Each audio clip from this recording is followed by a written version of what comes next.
Pagi itu awal Juni 2018, langit Indramayu masih diliputi kabut tipis yang menutupi hamparan tambak udang luas di tepi desa Karangsong. Jam dinding di kantor polsek setempat baru menunjuk pukul 7 ketika dua sosok mongkul dengan wajah tegang. Pak Hendra, pemilik tambak udang terbesar di desa itu, berjalan cepat dengan langkah berat. Di sampingnya menantu perempuannya Siti Aisyah, wajahnya pucat mata sembab seolah semalaman tidak tidur. Mereka datang untuk melaporkan sesuatu yang akan mengguncang seluruh desa. Pak, anak saya Andi Prasetyo sudah 2 hari tidak pulang. Suara Pak Hendra serak datar tapi jelas ada getaran di dalamnya. Ia lalu menjelaskan bahwa beberapa hari sebelumnya ia dan Andi sempat bertengkar soal urusan usaha tambak. Andi disebut ingin mengubah metode pemeliharaan, sementara Pak Hendra bersikeras dengan cara lama yang menurutnya lebih aman. Dia marah bilang mau ke Jakarta cari kerja sendiri. Saya pikir kuman ngambek. Biasanya balik sendiri, tambahnya sambil menunduk. Siti Aisyah menunduk erat jemarinya meremas ujung kerudung. Dengan suara lirih ia menimpali sebelum hilang. Mas Andi sempat telepon sebentar. Katanya jangan khawatir, dia sedang cari pekerjaan. Tapi setelah itu nomor ponselnya tidak aktif lagi. Petugas piket mencatat laporan itu. Dalam prosedur resmi hilangnya orang dewasa seringkali dicatat sebagai keputusan pribadi meninggalkan rumah. Belum ada indikasi tindak pidana. Namun ada sesuatu dalam laporan itu yang menimbulkan tanda tanya. Terlalu rapi, terlalu cepat tersusun seperti kereta yang sudah dipersiapkan. Beberapa jam kemudian berkas laporan diteruskan ke tingkat Polres Indramayu. Kasus itu jatuh ke tangan Kompol Bima Santoso, seorang penyidik senior yang terkenal teliti dan tidak mudah percaya pada hal-hal yang terlihat normal. Saat membaca berkas, ia langsung menangkap kejanggalan. Pertama, jika benar Andi marah pada ayahnya lalu memilih pergi, mengapa ia masih sempat menenangkan istrinya lewat telepon? Orang yang ingin mandiri biasanya justru berusaha membuktikan dirinya bisa hidup tanpa keluarga, bukan menghilang total. Panggilan singkat itu lebih terasa seperti tanda perpisahan.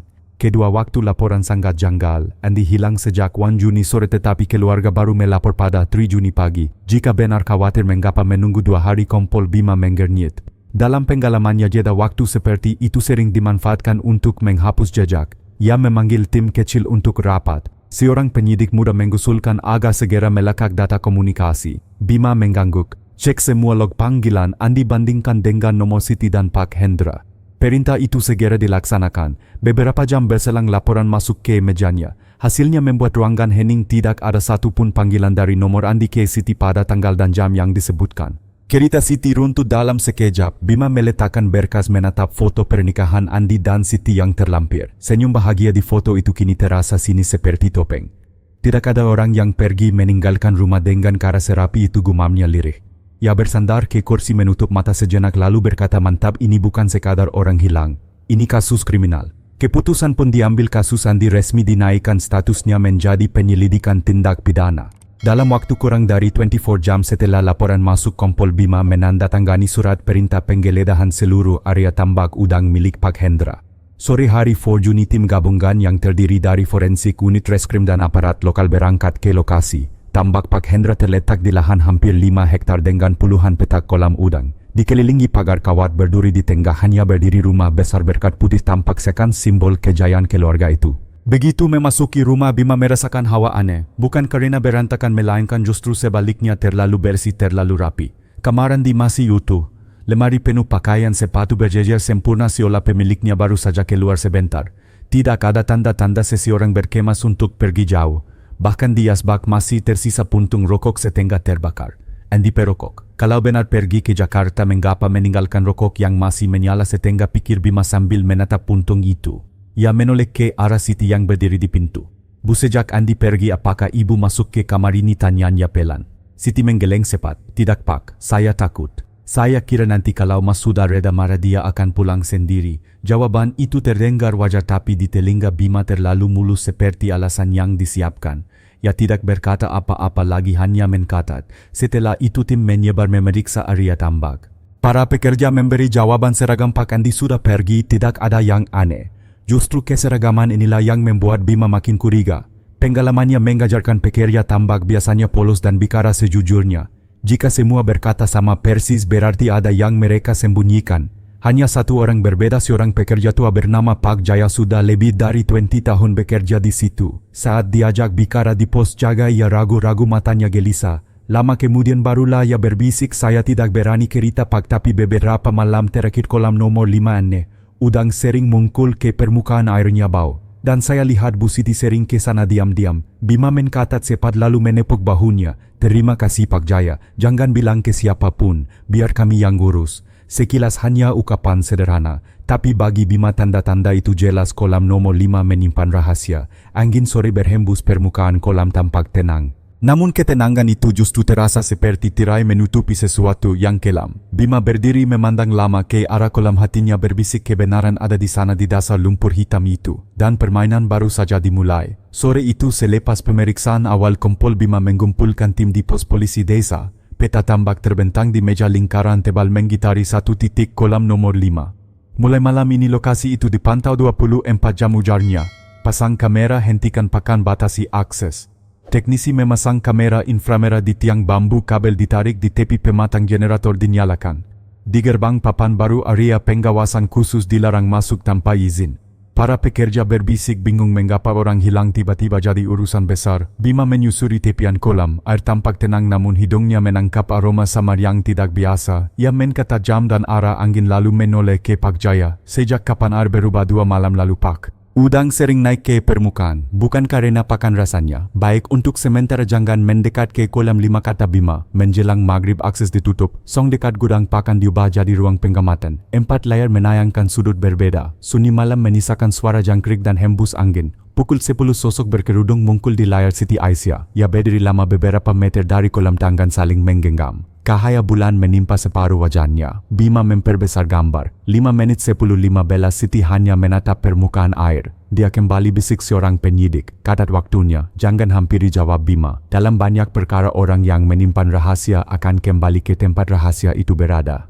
Menjelang tengah malam Siti pergi. Bukti tayangan meneguhkan intuisi tapi belum menjawab pertanyaan utama apa yang bersembunyi di dasar kolam. Pukul 1 dini hari rapat cepat digelar. Hanya 5 orang, Bima, 2 penyidik, teknisi dan kepala dusun sebagai saksi administrasi. Opsi pertama menunggu sambil memperluas pengamatan. Opsi kedua subuh kita kuras kolam. Biaya besar, risiko tinggi. Jika salah kita harus menjelaskan, ujar Bima. Jika benar kita menyelamatkan bukti. Teknisi mengangguk. Pompa sanggup. Beberapa jam cukup untuk menurunkan permukaan air. Saya siapkan pipa malam ini. Kepala dusun berkata pelan. Warga pasti bertanya. Tapi kalau demi kebenaran kami dukung.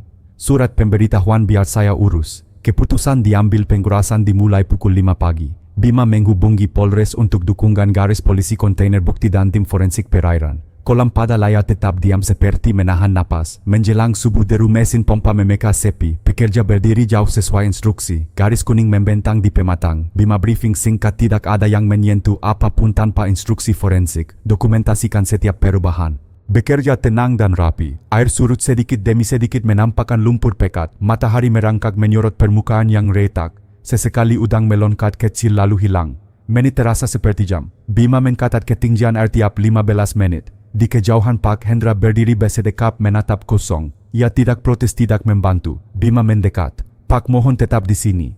Seusai proses kami minta keterangan lagi. Silakan Pak, polisi, jawabnya datar. Saya juga ingin tahu apa yang terjadi. Nada itu terlalu datar untuk seorang ayah yang kehilangan anak. Bima tidak menanggapi fakta lebih fasih dari kata-kata. Sekitar pukul 8:15 teknisi di sisi barat berteriak menembus bising mesin.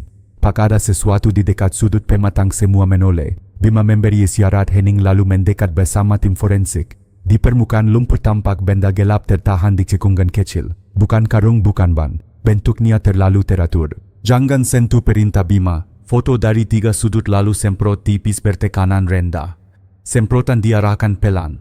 Lumpur tergerus, garis-garisnya kian jelas membentuk sesuatu yang tidak ingin diakui siapapun di sana. Hening turun seperti tirai. Bima menahan napas. Teruskan pelan-pelan, katanya nyaris berbisik. Detik itu kolam nomor 5 berhenti menjadi sekadar kolam. Ia berubah menjadi saksi bisu yang siap membuka bab berikutnya, kebenaran yang dingin tetapi tak bisa lagi ditutup rapat. Matahari pagi sudah meninggi ketika mesin pompa terus bekerja menggerus sisa air kolam nomor 5. Lumpur hitam semakin terbuka, bau amis menusuk membuat sebagian aparat menutup hidung dengan kain. Kompol Bima berdiri tegak di tepi pematang, matanya terpaku pada benda gelap yang perlahan tersingkap. Lanjutkan semprotan, jangan terburu-buru, perintahnya. 2 teknisi menggerakkan selang bertekanan rendah, hati-hati agar lumpur terurai tanpa merusak bukti. Dari balik endapan muncul gulungan tali nilon tebal yang melingkari sesuatu. Seorang penyidik muda menelan ludah. Pak, itu bukan karung biasa. Bima mengangkat tangan memberi isyarat Henning, dokumentasikan setiap detik. Kamera forensik berderet menyorot bunyi klik cepat bersahutan. Beberapa menit kemudian bentuk yang lebih jelas menampakkan diri tubuh manusia terikat pada bongkahan batu besar. Tubuh itu membusuk sulit dikenali tetapi potongan pakaian masih melekat. Kemeja hijau bergaris putih persis seperti yang digambarkan Siti dalam laporan awal. Henning menyelimuti lokasi. Seorang aparat muda muntah di pinggir pematang tak kuat menahan bau bercampur kenyataan. Pak Jaya pekerja tua yang ikut menyaksikan menunduk mata berkakak-kakak. Ya Allah, jadi benar dugaanku, gumamnya. Kompol Bima menghela napas panjang, tangannya meremas buku catatan.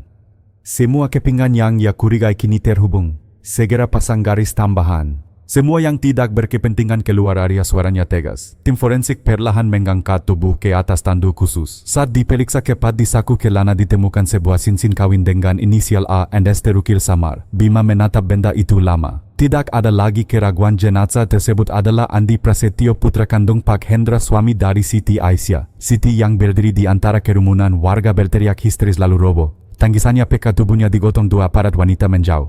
Namun tatapan Bima tetap dingin. Ia pernah melihat air mata semakam itu, air mata yang lebih mirip ketakutan daripada duka. Pak Hendra hanya melangkah perlahan mendekat. Matanya menatap tubuh anaknya sekilas lalu ia bergumam datar, yaitu Andi. Tidak ada jeritan, tidak ada gunkangan. Hanya kerutan di kening yang segera hilang. Bima memperhatikan gerak-geriknya. Hati seorang ayah normal pasti luluh saat melihat jasad anak. Reaksi datar itu justru memperkuat dugaan ada rahasia besar yang ia simpan. Setelah jasad dibawa ke mobil forensik, Bima mengumpulkan tim. Kesimpulan sementara ini pembunuhan berencana. Luka di belakang kepala kemungkinan akibat hantaman benda keras. Tubuh diikat lalu dibuang ke kolam. Motifnya masih kabur, tapi lingkaran tersangka sudah jelas, keluarga sendiri. Peta tambak kembali digelar di meja saung pengamatan. Semua garis merah bermuara pada rumah besar Pak Hendra. Mulai hari ini keduanya, Pak Hendra dan Siti, berstatus saksi utama. Pisahkan pemeriksaan mereka. Jangan biarkan saling menyusun alibi, tegas Bima. Di luar saung warga desa berkerumun berbisik penuh kemas. Kabar penemuan mayat di tambak menyebar cepat. Indramayu yang biasanya damai kini dipenuhi gosip menyeramkan. Seorang anak hilang ternyata ditemukan di kolam keluarganya sendiri.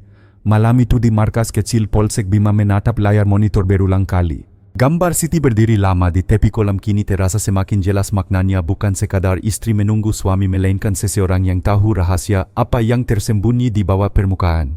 Ia menutup buku catatan lalu berbisik pada dirinya sendiri, topeng mereka sudah mulai retak. Sekarang saatnya mencari celah untuk menjatuhkan. Angin malam membawa aroma asin dari laut utara Jawa seolah ikut menyaksikan lahirnya sebuah bab baru dalam penyelidikan. Bima tahu permainan belum selesai, justru baru saja dimulai. Hari berganti malam, suasana Polres Indramayu dipenuhi ketegangan. Setelah penemuan jasad Andi Prasetyo di dasar kolam nomor 5, Kompol Bima memutuskan strategi baru, memisahkan Pak Hendra dan Siti Aisyah untuk diperiksa secara terpisah. Tujuannya jelas, membuat keduanya kehilangan kesempatan menyusun cerita bersama. Dua ruang interogasi kecil disiapkan. Dinding putih kusam, lampu neon menggantung dingin, hanya ada meja kayu dan dua kursi. Di balik kakak gelap, tim penyidik lain siap mengamati. Pertama, Siti Aisyah dibawa masuk. Ia tampak lemah, wajah sembab kerudung kusut. Duduk meringkuk, kedua tangannya saling menggenggam erat. Bima masuk membawa map tebal berisi foto-foto TKP. Ia membuka percakapan dengan nada rendah, bukan angkaman melainkan seperti seorang ayah menasihati anak. Bu Siti, suaranya tenang, saya tahu Anda mencintai suami Anda. Tapi bukti yang kami temukan justru menunjukkan sebaliknya. Kalau memang Anda ikut terjebak, inilah saatnya bicara. Siti menunduk, ia tetap diam. Bima meletakkan sebuah foto di meja foto, jejak kaki kecil di dekat pematang tepat di samping bekas roda dorong. Ia menoleh kepat. Jejak ini sama dengan ukuran sandal Anda. Anda bilang tidak pernah ke kolam 5 beberapa hari terakhir. Bagaimana menjelaskannya? Bahu Siti bergetar. Ia mencoba menahan tetapi matanya berkaca. Saya hanya sekali ke sana. Bukan untuk apa-apa, jawabnya terbata. Bima tidak mendesak. Ia menggeser foto berikutnya, rekaman kamera malam yang memperlihatkan Siti berdiri lama menatap kolam. Orang yang tidak menyembunyikan sesuatu tidak akan berlama-lama di tempat yang seharusnya kosong. Apa yang Anda tunggu? Malam itu air mata mulai jatuh tapi mulutnya terkunci. Bima menutup map lalu berkata lembut, hukum masih bisa mempertimbangkan keringanan bagi orang yang jujur. Tapi kalau terus berbohong, Anda akan menanggung semua sendirian. Beberapa menit hening, lalu terdengar suara lirih hampir tak terdengar. Kalau saya cerita, apakah saya masih bisa diselamatkan? Bima menatapnya tajam. Itu bergantung pada kebenaran. Katakan semua. Di ruang lain Pak Hendra duduk tegak, wajah dingin tanpa ekspresi. Ketika penyidik muda melempar pertanyaan, ia menjawab singkat, tidak tahu. Andi kabur sendiri. Tatapannya menantang, seakan yakin dirinya tak bisa disentuh. Namun ketika diberitahu bahwa Siti mulai membuka mulut, perubahan kecil muncul.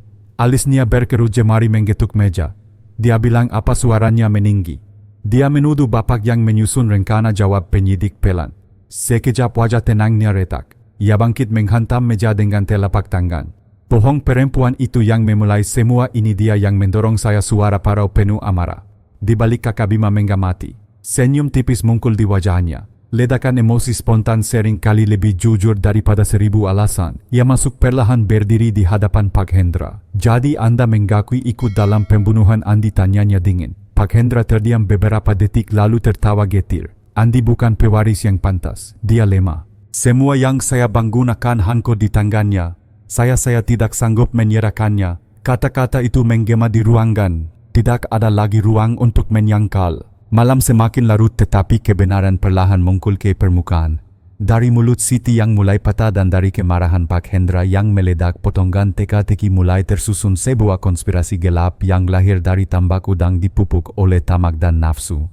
Kompol Bima menutup berkas malam itu dengan kalimat singkat kepada timnya, besok kita susun ulang kronologi. Malam ini kita sudah mendengar pengakuan yang sebenarnya. Di luar kantor angin laut utara berembus kencang. Bagi Bima itu bukan sekadar angin malam, melainkan tanda topeng keluarga itu telah runtuh. Di ruang penyidik, Kompol Bima menutup map berisi pengakuan parsial.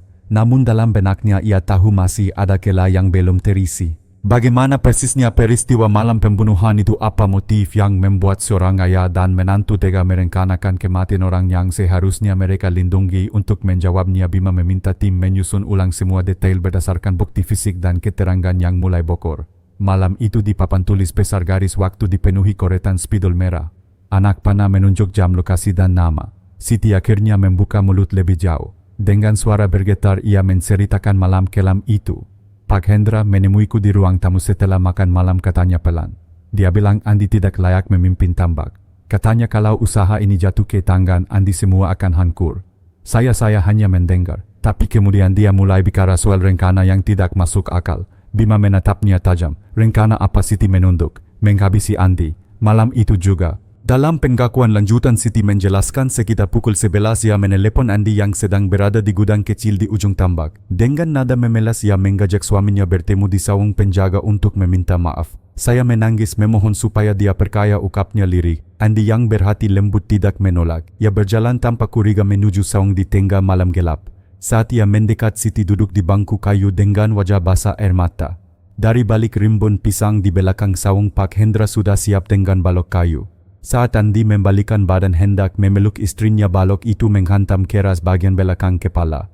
Andi ambruk seketika tanpa sempat berteriak. Siti menutup wajahnya dengan kedua tangan, tubuhnya gemetar tapi langkah keji tidak berhenti. Pak Hendra menyeret tubuh anaknya ke gudang lalu mengikat tangan dan kaki dengan tali nilon tebal. Bongkahan batu besar yang biasanya dipakai sebagai pemberat jaring diikatkan ke pinggang korban. Bersama-sama mereka mengangkut tubuh itu dengan gerobak kecil menuju kolam nomor 5. Di bawah langit malam tanpa saksi, selain suara jangkrik dan angin asin dari laut, mereka mendorong tubuh itu ke dalam air. Bunyi plong keras terdengar lalu riak kecil cepat menghilang. Seolah-olah tidak pernah ada manusia yang diseborkan ke sana. Setelah itu Siti melanjutkan dengan suara bergetar, kami kembali ke rumah mencuci tangan dan tidur.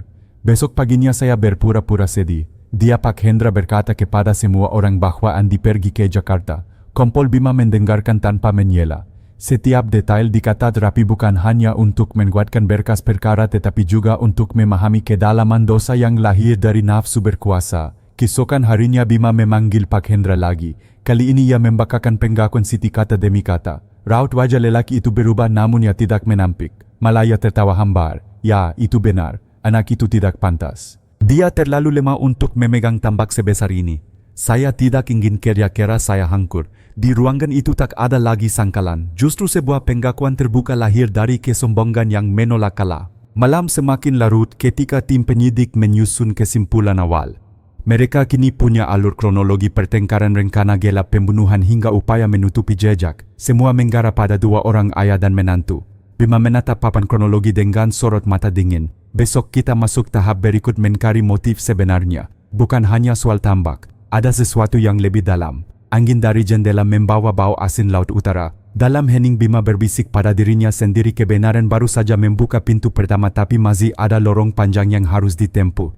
Pagi berikutnya ruang rapat Polres Indramayu kembali dipenuhi berkas dan foto-foto. Kompol Bima berdiri di depan papan besar menatap potongan kronologi yang sudah tersusun. Garis waktu sudah jelas, cara pembunuhan juga terungkap, tetapi satu pertanyaan masih menggantung, mengapa seorang ayah tega membunuh anak kandungnya sendiri yang menoleh pada tim hanya soal tambak tidak masuk akal. Ada motif lain yang lebih kuat. Seorang penyidik muda angkat bicara, Pak, ada rumor di kalangan pekerja. Mereka bilang hubungan Pak Hendra dan Siti tidak biasa. Kalimat itu membuat ruangan hening. Semua menatapnya. Bima mengangguk perlahan. Itu yang saya duga. Kita perlu bukti, bukan sekadar gosip. Siti Aisyah kembali dipanggil. Kali ini didampingi penyidik wanita agar ia lebih terbuka. Suaranya lemah nyaris berbisik. Saya tidak bisa melawan. Semua berawal ketika Andi pergi ke luar kota beberapa hari. Pak Hendra datang, awalnya hanya membawa makanan. Lalu ada sentuhan bujukan, saya ketakutan tapi tidak bisa menolak. Air mata jatuh, tangannya bergetar. Sejak itu semuanya berubah. Saya terperangkap. Dia berjanji melindungi saya, tapi sebenarnya mengikat saya dengan ancaman. Lama-lama saya kehilangan keberanian untuk menolak. Penyidik mencatat setiap kata. Bima hanya menatap tajam, mencoba memilah antara kebenaran dan manipulasi. Jadi motif sebenarnya bukan hanya bisnis tambak, tapi juga hubungan terlarang yang ingin disembunyikan. Simpulnya, di ruang lain Pak Hendra tidak lagi menutup diri. Ia bahkan tampak lega saat bicara. Benar, Siti lebih mengerti saya daripada Andi. Dia ambisius, dia kuat. Saya pikir bersama dia tambak ini bisa berkembang. Tapi Andi, dia lembek. Saya tidak sanggup menyerahkan semuanya padanya. Senyumnya dingin. Kalau Andi hilang, masalah selesai. Saya dan Siti bisa melanjutkan. Kalimat itu dikatat verbatim tanpa perlu ditafsirkan. Sebuah pengakuan telanjang pembunuhan lahir dari gabungan tamak dan hubungan terlarang. Sore hari Bima menggelar rapat tertutup. Semua bukti dipaparkan, rekaman CCTV, jejak kaki, pengakuan Siti serta pernyataan Hendra sendiri. Di papan kronologi kini ada tambahan besar di bagian atas, motif equal sign harta plus hubungan terlarang. Dengan ini kasus sudah jelas. Kita tidak hanya berhadapan dengan pembunuhan berencana tapi juga pengkhianatan ganda dalam keluarga, tegas Bima. Tim mengangguk. Suasana hening menekan seolah semua orang menyadari betapa kelamnya kenyataan seorang ayah yang seharusnya melindungi justru menghancurkan darah dagingnya sendiri, ditemani menantu yang tergoda oleh bujuk rayu dan ketakutan. Malamnya Bima duduk sendirian di kantornya. Dari jendela ia melihat lampu pelabuhan Indramayu berkelip di kejauhan. Ia menulis catatan terakhir hari itu, kebenaran tidak pernah bisa ditenggelamkan. Air lumpur bahkan tangisan palsu tak bisa menutupinya selamanya. Kolam nomor 5 telah bicara dan kini seluruh topeng jatuh. Ia menutup buku, menghela napas berat. Perjalanan kasus ini masih panjang, tetapi satu hal sudah pasti, motif tersembunyi telah terkuak dan roda keadilan tidak bisa dihentikan lagi. Hari ke-7 sejak laporan hilangnya Andi Prasetyo, Polres Indramayu berubah menjadi pusat perhatian. Wartawan mulai berdatangan, warga berkerumun di luar pagar, semua ingin tahu kebenaran di balik tragedi tambak udang. Di ruang tengah Kompol Bima berdiri tegak menatap para penyidik muda yang lelah namun penuh semangat. Mulai hari ini strategi kita jelas, ujarnya. Pisahkan Hendra dan Siti. Jangan beri kesempatan mereka berkomunikasi. Kita mainkan tekanan psikologis biar keduanya saling menjatuhkan. Perintah itu dijalankan. Siti dipindahkan ke ruang tahanan wanita dijaga ketat. Pak Hendra ditempatkan di sel khusus tanpa akses keluar. Setiap interogasi dilakukan bergantian dengan tim berbeda agar mereka tidak bisa menebak pola. Pagi itu Siti kembali dipanggil. Wajahnya pucat, matanya bengkak. Ia duduk dengan tangan gemetar. Di hadapannya penyidik wanita membuka percakapan lembut. Bu, Anda masih muda. Hidup masih panjang. Kalau semua kesalahan ditanggung sendiri, Anda bisa kehilangan segalanya. Tapi kalau jujur, masih ada harapan. Siti menunduk. Saya takut kalau saya bicara saya akan dibenci semua orang. Penyidik menyodorkan foto Andi semasa hidup, tersenyum dengan sederhana. Yang paling dikhianati adalah dia. Satu-satunya cara menebus adalah mengatakan kebenaran. Air mata Siti jatuh. Ia mengangguk perlahan, tanda tembok pertahanan mulai runtuh. Di sisi lain interogasi terhadap Hendra berlangsung keras. Bima masuk langsung meletakkan berkas di meja. Siti sudah bicara. Semua detail malam itu. Semua.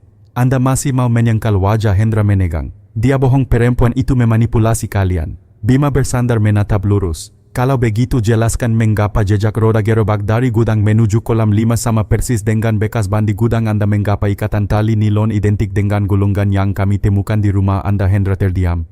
Jemarinya menggetuk meja gugup. Itu kebetulan. Tidak ada kebetulan di tempat kejadian perkara tegas Bima, Henning menggantung. Untuk pertama kalinya sorot mata Hendra goyah. Malam hari rapat khusus digelar.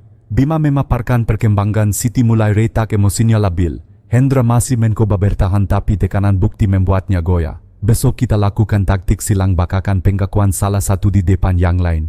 Biarkan mereka saling membongkar. Para penyidik setuju. Strategi pemisahan bukan hanya soal fisik tapi juga psikologis membangun tembok curiga di antara dua orang yang tadinya kompak. Di luar kantor polisi, angin laut membawa kabar kasus ini ke seluruh pelosok Indramayu. Warga berdiskusi di warung kopi di pasar bahkan di dermaga nelayan. Bagaimana mungkin ayah membunuh anaknya sendiri, tanya seorang ibu. Bagaimana mungkin seorang istri tega membantu? Pertanyaan itu menggema menambah tekanan moral pada kedua tersangka. Malam larut Bima berdiri di balkon kantor menatap lampu-lampu desa di kejauhan. Ia tahu permainan psikologis baru saja dimulai. Besok salah satu dari mereka pasti akan runtuh sepenuhnya. Tidak ada topeng yang bisa bertahan selamanya, gumamnya. Besok kebenaran akan bicara lewat mulut mereka sendiri. Pagi hari ke-8 ruang interogasi di Polres Indramayu disiapkan lebih rapi dari biasanya. Dua kursi dipasang berhadap-hadapan, meja kayu dipenuhi berkas dan foto. Di balik kakak gelap tim penyidik siap mencatat setiap kata. Kompol Bima berdiri di sudut ruangan menunggu kedua tersangka dibawa masuk. Pertama Siti Aisyah digiring oleh dua aparat wanita. Wajahnya masih pucat, langkahnya gontai. Tak lama kemudian Pak Hendra masuk, tanggaan terborgol, wajah keras menantang. Untuk pertama kalinya sejak ditahan keduanya bertemu kembali. Henning menyelimuti ruangan. Siti menunduk tak berani menatap. Hendra justru mendesis, apa yang sudah kau katakan pada mereka? Bima menggetuk meja memeka keheningan. Hari ini kami ingin mendengar langsung. Kami punya pengakuan dari masing-masing. Kalau kalian merasa berbeda, inilah saatnya membela diri.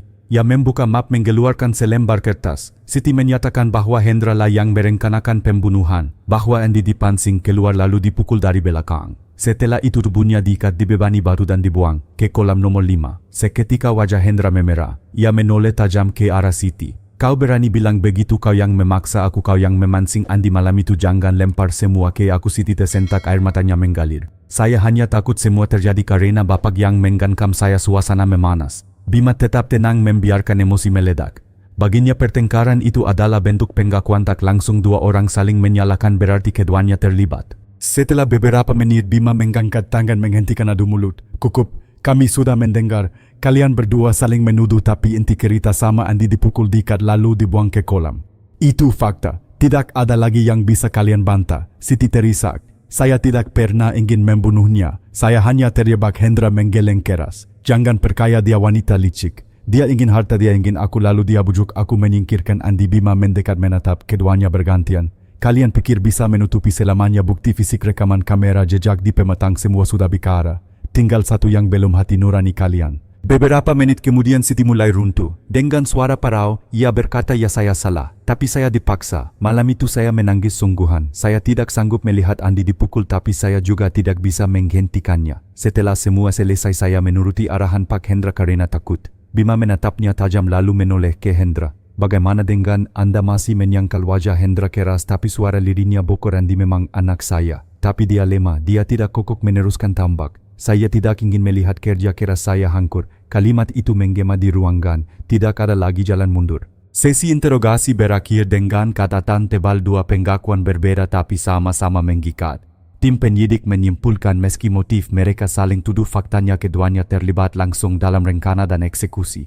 Malamnya Bima duduk sendiri di ruang kerja.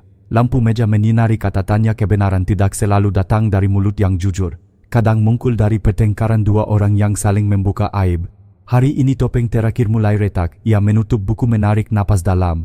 Di luar suara adzan Isya terdengar dari masjid desa mengingatkan bahwa meski keadilan manusia penuh tipu daya, keadilan Tuhan tak pernah luput.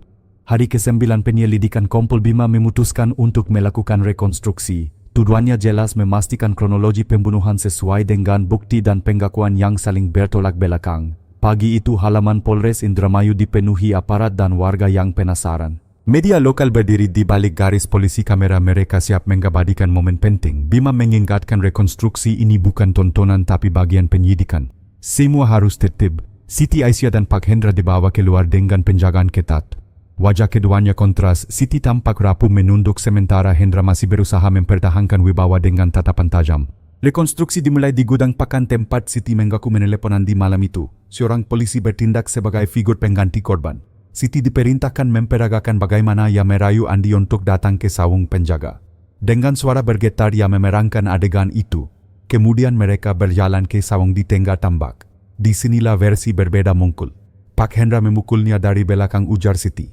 Ia menunjuk posisi di balik rumpun pisang. Hendra segera membantah. Bukan begitu, dialah yang memancing dan memberi isyarat. Aku hanya melakukan apa yang dia minta. Bima menghentikan perdebatan. Cukup, rekonstruksi akan mengkatar dua versi. Keduanya tetap menunjukkan keterlibatan kalian. Adegan berlanjut ke proses pengikatan. Tali nilon dibawa sebagai barang bukti. Petugas memperlihatkan gulungan tali dari gudang yang identik dengan simpul pada tubuh korban. Siti menunduk menutup wajah. Hendra hanya mendengus. Gerobak dorong kemudian digerakkan menuju kolam nomor 5. Roda kecil meninggalkan jejak di tanah basah persis seperti garis bekas yang ditemukan penyidik. Semua saksi melihat jelas betapa logisnya alur peristiwa itu.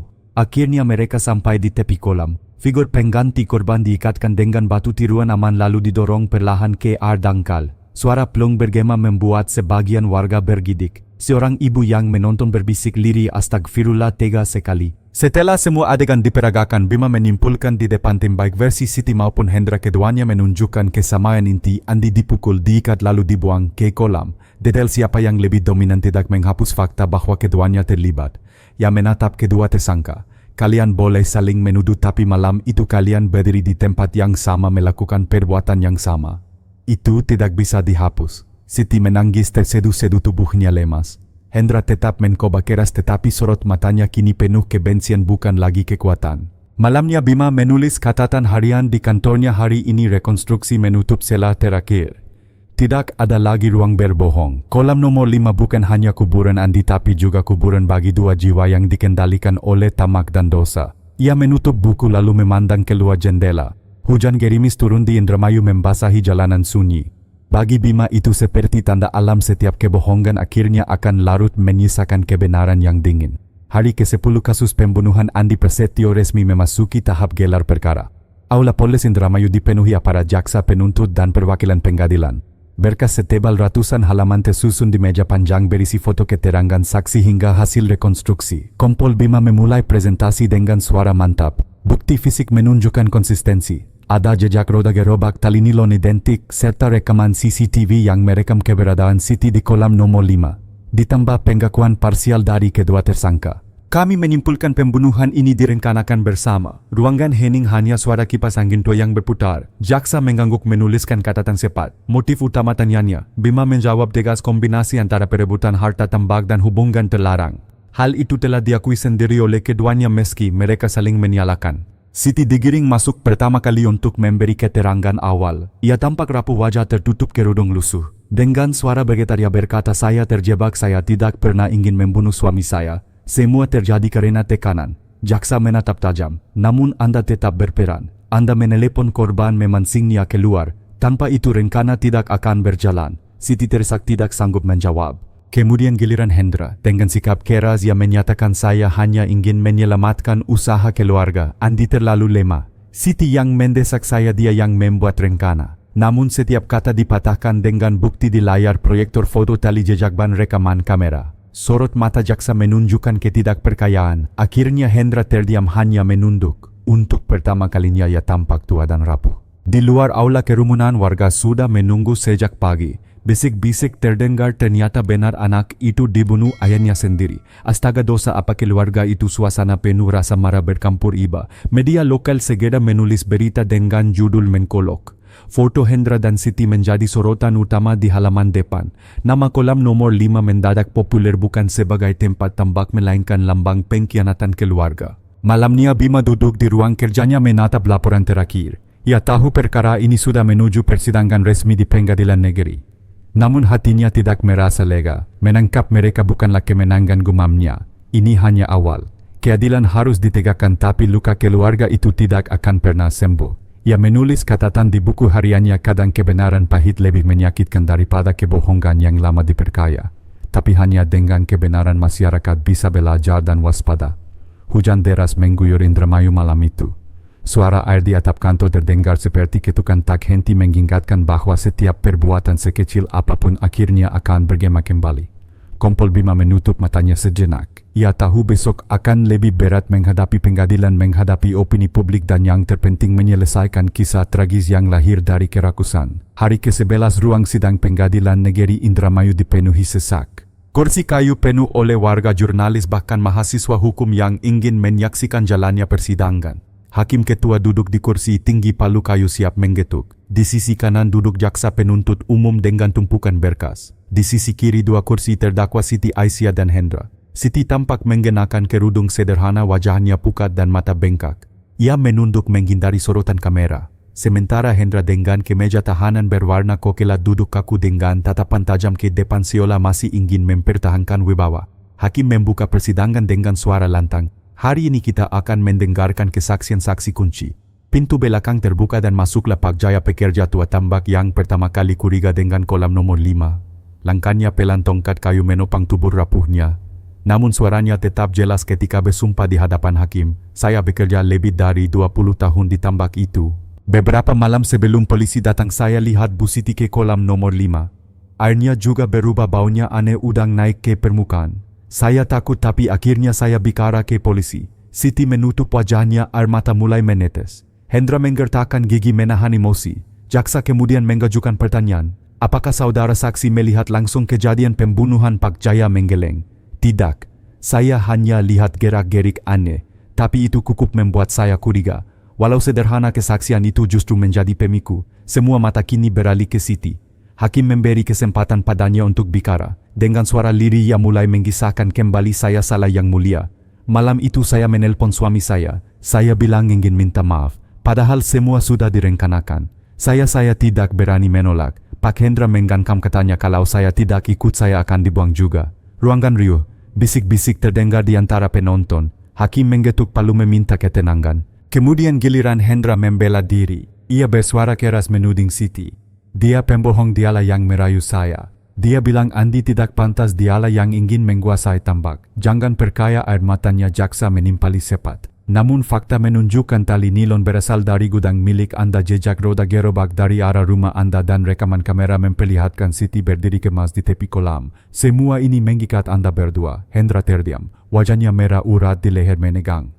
Persidangan berlangsung hingga sore. Di luar gedung hujan turun rintik-rintik. Warga tetap menunggu berdiri di bawah payung sambil berbisik. Kasus ini membuat kita semua takut. Ternyata keluarga bisa jadi musuh paling berbahaya. Di dalam Kompol Bima duduk di bangku saksi ahli. Ia diminta menjelaskan jalannya penyelidikan. Dengan nada tenang ia merinci laporan hilang, pencarian, kejanggalan kronologi hingga penemuan jenazah. Semua bukti fisik, keterangan saksi dan pengakuan terdakwa mengarah pada kesimpulan yang sama, ini pembunuhan berencana. Hakim mengangguk serius mencatat. Malam hari setelah sidang ditutup, sementara Bima berjalan keluar gedung. Hujan telah reda, hanya sisa genangan di jalan. Ia menatap langit mendung dan bergumam, hari ini luka lama terbuka. Tapi hanya dengan luka itu kebenaran bisa lahir. Di kejauhan suara azan maghrib menggema. Bagi Bima itu pengingat bahwa keadilan manusia hanyalah langkah kecil, sementara keadilan Tuhan akan tetap berlaku kapanpun waktunya.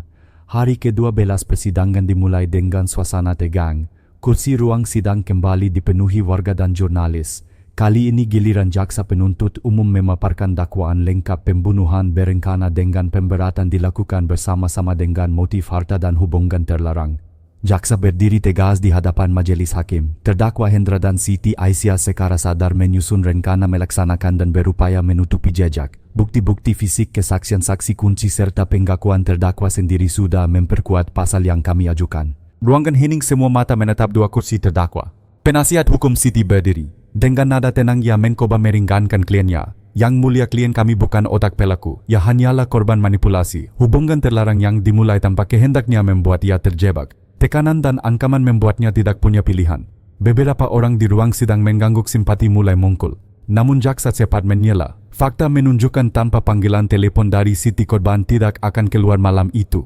Tanpa bujuk rayunya jebakan tidak akan berhasil. Ia memang tidak memukul, tapi perannya krusial. Siti menangis, wajahnya tertutup kerudung. Giliran penasihat hukum Hendra.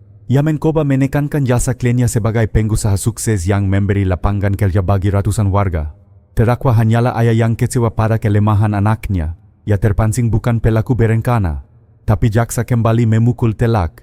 Jika benar terpancing mengapa ada ikatan tali nilon mengapa tubuh diberi pemberat batu mengapa butuh gerobak untuk mengangkut semua detail itu menunjukkan perencanaan matang bukan emosi sesat. Wajah Hendra menggeras, ia memandang hakim dengan tatapan kosong seolah menyadari bahwa semua alasan tinggal sia-sia. Hakim ketua menggetuk palu memberi waktu istirahat singkat. Di luar ruang sidang warga ramai membicarakan. Kalau bukan berencana tidak mungkin sekejam itu kata seorang bapak tua. Betul masa ia bisa bunuh anak tanpa pikir panjang sahut yang lain. Kabar persidangan hari itu langsung tersebar di media daring judul berita menkolog drama pengkhianatan di Indramayu ayah dan menantu saling menuduh bukti semakin kuat. Sore hari sidang dilanjutkan dengan menghadirkan saksi ahli forensik. Ia menjelaskan hasil otopsi luka di kepala akibat hantaman benda keras korban sudah tak berdaya sebelum dibuang ke kolam. Tidak ada tanda korban berusaha berenang atau melawan. Ini artinya korban kehilangan kesadaran terlebih dahulu. Pernyataan itu menutup rapat segala kemungkinan kecelakaan. Ini murni pembunuhan berencana. Menjelang malam persidangan ditutup dengan jadwal baru 1 minggu lagi vonis akan dibacakan. Siti tampak semakin lemah langkahnya goyah saat digiring keluar. Hendra tetap mencoba tegar meski wajahnya pucat. Kompol Bima yang duduk di bangku pengamat menghela napas. Ia tahu perjuangan belum usai tetapi jalannya sudah jelas keadilan perlahan mendekat. Dalam catatan pribadinya malam itu ia menulis hukum bukan hanya menghukum tapi juga membuka mata masyarakat. Hari ini setiap kata di ruang sidang menjadi pelajaran tamak dan nafsu hanya membawa pada kehancuran. Lampu-lampu Indramayu berkelip di kejauhan sementara angin laut berhembus pelan. Kasus ini pikir Bima akan dikenang lama sebagai tragedi keluarga yang lahir dari gelapnya hati manusia. Hari ketiga bela suasana Indramayu dipenuhi kabar. Semua orang menanti keputusan hakim. Di warung kopi di pasar ikan bahkan di dermaga nelayan orang-orang berbisik, kapan vonis dijatuhkan, apakah Hendra akan dihukum mati, bagaimana dengan Siti di ruang tahanan. Siti duduk meringkuk, wajahnya pucat pasi. Malam sebelumnya ia menulis surat untuk orang tuanya di Cirebon meminta maaf karena menkoreng nama keluarga. Air matanya jatuh di atas kertas yang penuh koretan. Saya salah tapi saya juga korban, bisiknya pada dirinya sendiri. Sementara itu di sel lain Hendra berusaha tetap tegar, namun dalam diam ia sering terhuyung, matanya kosong. Ia sadar bahwa seluruh kejayaan tampaknya telah hilang digantikan label pembunuh anak sendiri. Kompol Bima menghabiskan pagi dengan meninjau kembali berkas perkara. Ia tahu sidang vonis akan jadi klimaks. Semua bukti sudah teruji, saksi sudah bicara, ahli forensik sudah menjelaskan dan pengakuan kedua terdakwa sudah tercatat. Tidak ada jalan keluar, gumamnya sambil menutup map tebal itu. Meski demikian hatinya berat, ia bukan hanya melihat pelaku dan korban tetapi tragedi manusia, seorang ayah, seorang istri, seorang anak, semuanya hancur oleh nafsu dan tamak. Hari itu sidang singkat digelar untuk pembacaan tuntutan akhir dari jaksa. Dengan suara tegas jaksa berkata, berdasarkan pasal 340 KUHP tentang pembunuhan berencana kami menuntut terdakwa Hendra dengan hukuman mati. Untuk terdakwa Siti Aisyah kami menuntut hukuman seumur hidup dengan pertimbangan peran yang lebih kecil namun tetap signifikan. Ruangan sidang bergemuruh. Beberapa warga berseru setuju, sebagian hanya terdiam kaget. Siti menangis keras, tubuhnya hampir roboh. Hendra tetap kaku meski wajahnya pucat. Hakim lalu menetapkan vonis akan dibacakan esok lusa. Sidang ditunda, palu diketukkan. Setelah sidang, Bima keluar menuju halaman pengadilan. Wartawan menggepung menanyakan pendapat. Ia hanya menjawab singkat, kami serahkan sepenuhnya pada majelis hakim. Tugas polisi adalah mengungkap kebenaran dan itu sudah kami lakukan. Malamnya Bima menulis catatan, besok roda hukum akan berputar sampai akhir. Tapi sesungguhnya putusan terbesar bukan di tangan manusia. Keadilan Tuhan selalu menanti. Ia menutup buku, menatap langit Indramayu yang mendung. Suara debur ombak dari kejauhan terdengar lirih seolah ikut bersaksi bahwa dosa sebesar apapun akhirnya akan terkuak. Di luar, warga desa mulai menyalakan lilin di depan rumah mereka. Bukan untuk menggenang Hendra atau Siti melainkan untuk menggenang Andi Prasetyo, anak yang lemah lembut yang hidupnya berakhir di kolam keluarganya sendiri. Lilin-lilin itu berkedip tertiup angin seperti doa bisu agar tragedi serupa tak pernah terjadi lagi. Hari ke-14 ruang sidang pengadilan negeri Indramayu penuh sesak sejak pagi. Warga berdiri berdesakan, wartawan sibuk menyiapkan kamera. Semua menanti detik akhir vonis terhadap Hendra dan Siti Aisyah. Hakim ketua memasuki ruangan, palu diketuk 3 kali. Sidang dibuka, suaranya menggema. Di hadapan meja hijau dua terdakwa duduk dengan wajah berbeda. Siti pucat, tubuhnya gemetar. Hendra tetap kaku tapi tatapannya kosong, seakan pasrah. Jaksa membacakan ringkasan tuntutan, bukti fisik, saksi, rekonstruksi, serta pengakuan keduanya. Semua mengarah pada kesimpulan pembunuhan berencana. Hakim lalu memulai pembacaan vonis. Terdakwa Hendra terbukti sekarasa dan meyakinkan melakukan pembunuhan berencana terhadap anak kandungnya sendiri Andi Prasetyo. Oleh karena itu majelis menjatuhkan hukuman mati. Suasana meledak, beberapa warga bersorak setuju, sebagian terdiam ngeri. Hendra hanya menutup mata lalu tertawa kecil getir. Saya pantas menerimanya, gumamnya lirih. Hakim beralih pada Siti. Terdakwa Siti Aisyah terbukti bersalah turut serta dalam pembunuhan berencana. Namun karena kooperatif mengakui perbuatan dan bukan pelaku utama, majelis menjatuhkan hukuman penjara seumur hidup. Tangisan PK, Siti roboh di kursinya menangis terisak. Aparat segera menopangnya membawanya keluar ruangan. Setelah sidang ditutup, halaman pengadilan dipenuhi suara heboh. Warga merasa lega meski tetap terkejut oleh kenyataan pahit seorang ayah dihukum mati karena membunuh darah dagingnya sendiri. Media menulis dengan judul mengkolok tragedi kolam nomor 5 vonis mati ayah seumur hidup untuk menantu. Sore itu kompol Bima berdiri di tepi tambak yang kini kosong. Kolam nomor 5 telah dikeringkan, dipagari dan tak lagi digunakan. Rumput liar mulai tumbuh di dasar lumpurnya. Ia menatap lama mengingat setiap detik penyelidikan. Disinilah semua bermula, katanya pelan. Air lumpur dan udang menjadi saksi bisu. Tapi akhirnya kebenaran juga muncul dari sini. Pak Jaya pekerja tua datang mendekat. Terima kasih Pak Polisi. Kalau bukan karena Bapak mungkin rahasia itu tak pernah terbongkar. Bima menepuk bahunya. Kebenaran tidak bisa ditenggelamkan selamanya. Sekecil apapun tanda suatu hari akan naik ke permukaan. Malam hari warga desa menyalakan lilin di sepanjang jalan menuju tambak. Doa bersama digelar mengenang Andi Prasetyo. Suara talil berkampur isak tangis memenuhi udara. Lilin-lilin bergetar tertiup angin laut seolah menjadi simbol harapan agar tragedi serupa tak pernah lagi terjadi. Bima menulis catatan terakhir di buku harian penyidik, keadilan manusia telah ditegakkan. Hendra menerima vonis mati Siti seumur hidup, tapi pelajaran terbesarnya adalah ini tamak dan nafsu hanya melahirkan kehancuran. Setiap keluarga harus belajar bahwa kasih sayang jauh lebih berharga daripada harta atau kekuasaan. Ia menutup buku menatap bintang yang muncul di langit Indramayu. Ombak laut utara bergemuruh membawa pesan abadi. Kejahatan boleh ditutup rapat, tapi waktu dan kebenaran akan selalu membuka segelnya. Kisah tragis di Indramayu ini mengingatkan kita bahwa keserakahan dan nafsu sesaat bisa menghancurkan segalanya, bahkan keluarga sendiri. Harta, kekuasaan atau keinginan yang tak terkendali mampu menutup mata hati hingga seseorang tega mengkhianati darah dagingnya. Dari cerita ini kita belajar keluarga adalah tempat berlindung, bukan medan perebutan. Jagalah kasih sayang agar tidak pudar karena materi. Kejujuran selalu menemukan jalannya. Kebohongan sekecil apapun akhirnya akan terbongkar oleh waktu. Kendalikan diri dari nafsu tamak. Tidak ada harta atau kekuasaan yang lebih berharga daripada nyawa dan kepercayaan orang yang kita cintai. Berani bicara kebenaran. Diam dalam ketakutan hanya membuat kejahatan semakin berkuasa. Karena itu marilah kita hidup dengan hati yang bersih, menjunjung kasih sayang dan kejujuran. Hanya dengan cara itu kita bisa terhindar dari tragedi kelam seperti yang terjadi pada keluarga Andi. Jika Anda merasa cerita ini memberikan pelajaran berharga dan ingin terus mengikuti kisah-kisah penuh makna lainnya, jangan lupa tekan tombol subscribe, aktifkan lonceng notifikasi dan bagikan video ini ke teman-teman Anda. Dengan begitu Anda bukan hanya mendapatkan cerita menarik setiap hari, tapi juga turut menyebarkan pesan penting bahwa kebenaran dan kasih sayang harus selalu lebih kuat daripada nafsu dan keserakahan.